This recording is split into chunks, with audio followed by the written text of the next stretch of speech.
Good morrow unto thee, people who inhabit the Book of Faces. Yeah. Today's bit of fan fiction is Spaghetio, written by Harry Sinclair, a god in the making. Yeah, we'll see about that. Well, I can promise you from the get-go, this bit of absolute crackfic is going to melt your brain, so let's just start it out with the disclaimer by the author. Don't own them, I'll put them back where they are, don't sue, why hello, this story is fine, and fine again, yippee! It's about Clark Kent losing his double Bactrian camel, yeah. If you don't know what a double Bactrian camel is, according to Wikipedia, this is it.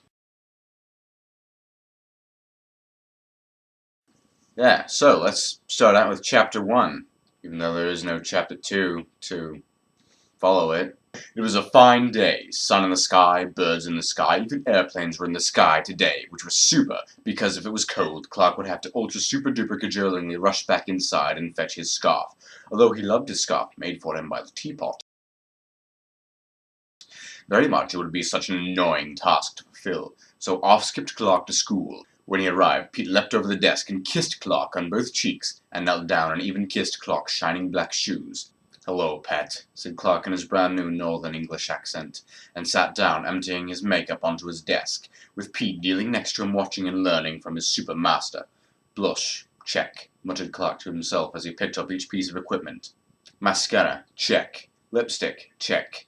Eyeshadow, check. Double Bactrian camel." Clark paused here and looked in his bag. There was nothing in there. "Where's my double Bactrian camel?" shouted Clark desperately, looking round for someone to say, "Ha! Gotcha, Clark, here it is." But no one did. Pete noticed a horrible glint of fear in Clark's eyes, which he had never seen before. Clark wasn't supposed to be afraid of anything, not nothing. So he is supposed to be afraid of something? But he was, and Pete wet himself, and belly flopped home, shouting, "Verbatim, verbatim, verbatim, Tim."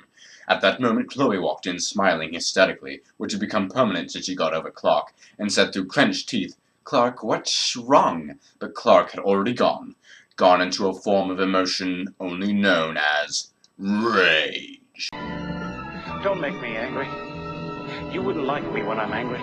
He was smashing up the classroom and everyone and thing in it. Bam, wham, sock, shoo. DC noises don't make sense. Yes, they do, Ock then. Glad we got that sorted. So am I, Ock. And in a second everyone was dead, and Clark was doing his makeup, preparing to search the world. He was just about to go when he remembered he might have to search in the Antarctica, and he would get nippy, so he ultra-super-duper cajolingly rushed back home and got his pretty little pink scarf and set off. He was right. He did have to search in the Antarctica, and he was right about it being a bit nippy, too. It was a bit nippy. Clark knocked on an Eskimo's door and waited. A little man opened it and told him that he had seen a double Bactrian camel just north of the Shire.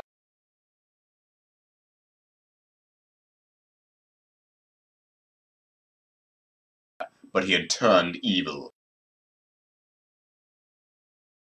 Clark cried, his little Cherokee, all grown up and evil.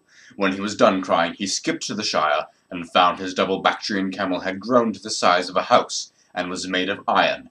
Huge metal claws swung at random things such as trees, farms, rocks, banks. Although Clark Kent loved his double Bactrian camel, he had to stop him. So with a roar, Clark leapt up at the double Bactrian camel's face and tore it off. With no face, the double Bactrian camel was blind and ran around crazily. Clark punched the double Bactrian camel in the chest and made a hole. His poor, poor Cherokee fell to the floor, screaming his mechanical song, and died. Clark sat around for a while doing various things, singing, crying, sleeping, eating, etc., and then went home and made sweet, sweet love to that Lana fellow. Yippee. The end. What the Well, if your brain hasn't exploded already, here's an image that'll fix that.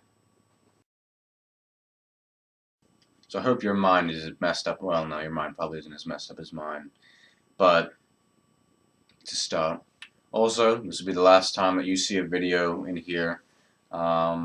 Moving to a new place, so the next video you can see a little bit of the new place. And if you know of other really grotty fan fiction that you want read, just send it to me, and I'll take a look at it, see if it's worth putting up. Only rules are nothing overly inappropriate and nothing overly long. In the meantime, nighty-night.